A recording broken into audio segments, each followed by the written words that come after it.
Ito nga Oo. natutunan ko sa Axia. Oo. Everything is common sense.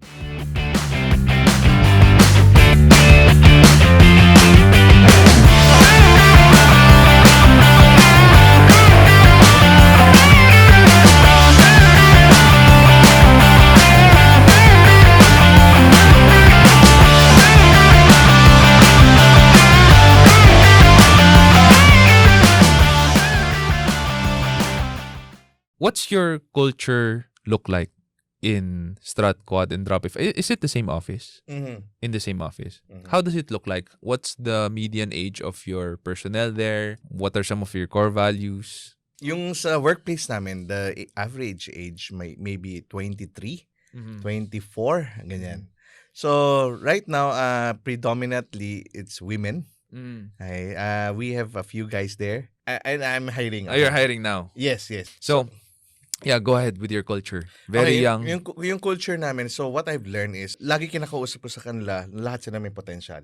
Okay, then I ask them, yung vision, is it clear? Do you see that the company is growing? I always talk to them, personal basis.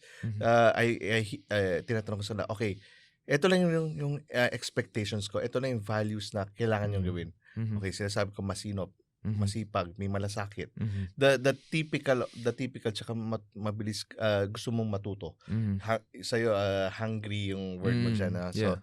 So, yung sa amin, may pagkaganon, Tagalog version na sinasabi namin. Paulit-ulit ko sila kinakausap. So, the management style is I'm an entrepreneur. Pero pag nasa office ako, I become a manager. So, what I do is I always go, maliit pa kami. So, as much as possible, I talk to one of them. Kamusta ka? How can I help? Is there any concern? So, it's a very personal, sa ngayon, dahil maliit pa kami, so very direct sila sa CEO, relational type. So I tell them, I support you, whatever you need, etc. That's leadership. Management is about, bakit mali ito, how can we solve this, and how can we prevent this? Yun ang management. Pero yung how are you, how can I help you? Yan, leadership yan. I think I do both. Oo, May sermon din you pa have minsan. to, you have to. Yes. You know, I realized, so our core values, we changed it 3 times. I seriously wrote all 3, took time writing all 3, but I realized there were some things dun na mali or outdated, or I learned something new and I had to change some of our core values. There's what we call permission to play values. Ibig sabihin, pag wala ka nito, wala ka talaga dapat dito. One of them is integrity. Sa amin, we realize, bakit natin gagawing core value ang integrity? Yes, it is important. So important na it's a permission to play value. If they don't have integrity, they shouldn't be part of our team. But there are some core values sa amin like unity. We want to be a united team. And there are people who will try to inject gossip, sanction incompetence, the 5 enemies of unity. Not all people start out with that kind of mindset. That one you have to train. We call those aspirational values. For example, malasakit. Hindi naman lahat ng tao pagpasok sa company may malasakit na eh. Kasi they need to feel strongly about the people, the leadership, the management, and the vision of the company. So that one is aspirational. But there are permission to play. Hard work, yan. Kailangan meron ka talagang hard work. So, we split our core values this way. No, I just want to share it with our listeners. But we'll have an episode again about core values someday soon. But yes, so we want to know about the culture. It's a startup, a 5-month startup, which is actually a lot of our listeners are startup entrepreneurs. I hope you're learning a lot. Let's talk about leadership. What are some of, they say, if you're not a learner, you're not a leader. What are some of the things that you're doing now to improve your leadership skills? Mahirap mag-listen, no? But I try to listen. Okay. So, one of the factors na you know that everything is gonna go smoothly is you have to listen. So, for instance, I really do not know the tech. Hindi ko alam yung capacity ng technology. Are we there yet? Can we do it? Can we integrate it? So, I have plans. Okay. So, I tell them, I meet with the people. Okay. Can we do it?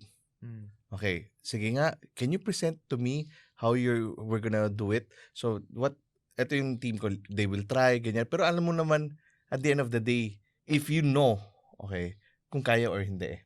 As the leader, Kahit di mo alam yung tech. Ito sabi ko, Sean, I'm not a tech person.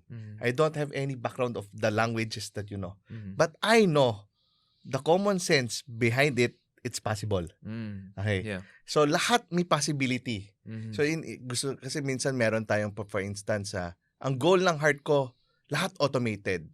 Pero alam mo namang, at leadership, you listen, you observe, meron tinatawag tayong wisdom. Okay? Yung wisdom, you check on the circumstances. Possible ba to?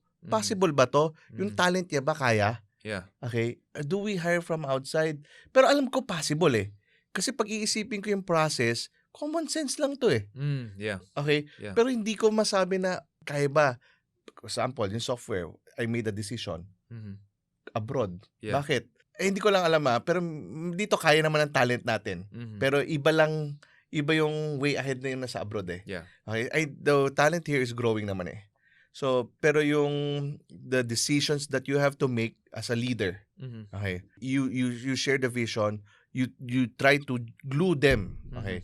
If nag-glue mo diyan, may possibility na ma-produce mo yung output.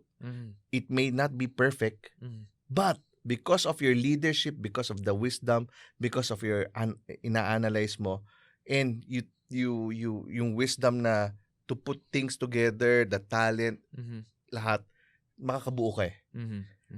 So, yun yung sa tingin ko na medyo sabog yung pagka-explain ko, pero pero that's how I was able to do these things. Okay, so pinagdidikit ko yung puzzle by observation and by the capacity of the person, the capacity of the company, capacity of the cash flow, capacity of the everything, lahat ng capacity. Titingnan mo kung kaya. You're telling me that you already have this, I'm sure, a wealth of experience that makes up for a really good leadership decisions and instinct. How are you still growing it? Do you read books, attend seminars, listen to podcasts? Ako, hindi talaga ako ma-read books. Aminado na. Sobrang ano yan na. Pero I try to, I try to listen to seminars. I try to get articles. Ano lang ko, kaya ko lang mga 3 pages siya. 3 pages? Okay lang yun. Facebook na mga learnings. Okay. Oo. Pero, eto sabihin ko sa'yo, kung you're smart enough, you can read between the lines na possible. Paano yan nagawa? Yun ang question mo. Ito nga sabihin ko, sa Philippines, walang kaya mag-dropship ng via Shopee and Lazada. Yeah. Walang kaya mag-dropship pa sa ginagawa namin. So, alam ko someday naman may makakagawa eh. Kasi they've seen it, kaya ni Charles eh. So, bakit nagawa niya eh? So, possible yan. Okay, ngayon, hindi ko magawa sa Shopify. Pero I know someday, kaya ko gawin. Kailangan lang ng tweak, etc. So, I think naman magagawa to ng other people lang. It's just like, sorry ito nga natutunan ko sa Axia. Everything is common sense. Yun yung number 1 din tinuro sa akin ng tao. Things can get complex. Things might get complex. Pero, if you try to sit down and process things, okay, it's just simple. Okay. So, maybe yung brain ko, I'm wired that way na yung complex things, nagagawa kong simple. So, nagiging, kaya natin to. Possible pala eh. Okay. So, hindi to na sobrang out of this world na. Alam mo saan ko natutunan tong principle na to? Kay Tesla, kay Elon Musk. Okay. Anong failure niya?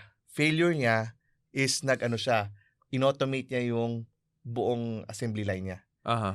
Sobrang automate, ano nangyari? Bumagal yung process niya. Okay. Ano yung solution niya?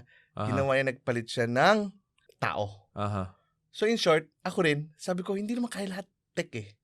To do this. So kailangan may tao involved. That's what I get from learning from, okay, nagets ko, may ganito pala, no? Pero pag titingnan behind it, it's common sense. It's just a process. Na hindi lahat kaya ng technology, na hindi lahat kaya ng tao. It should be mix and match. And tapos mabubuo mo yun.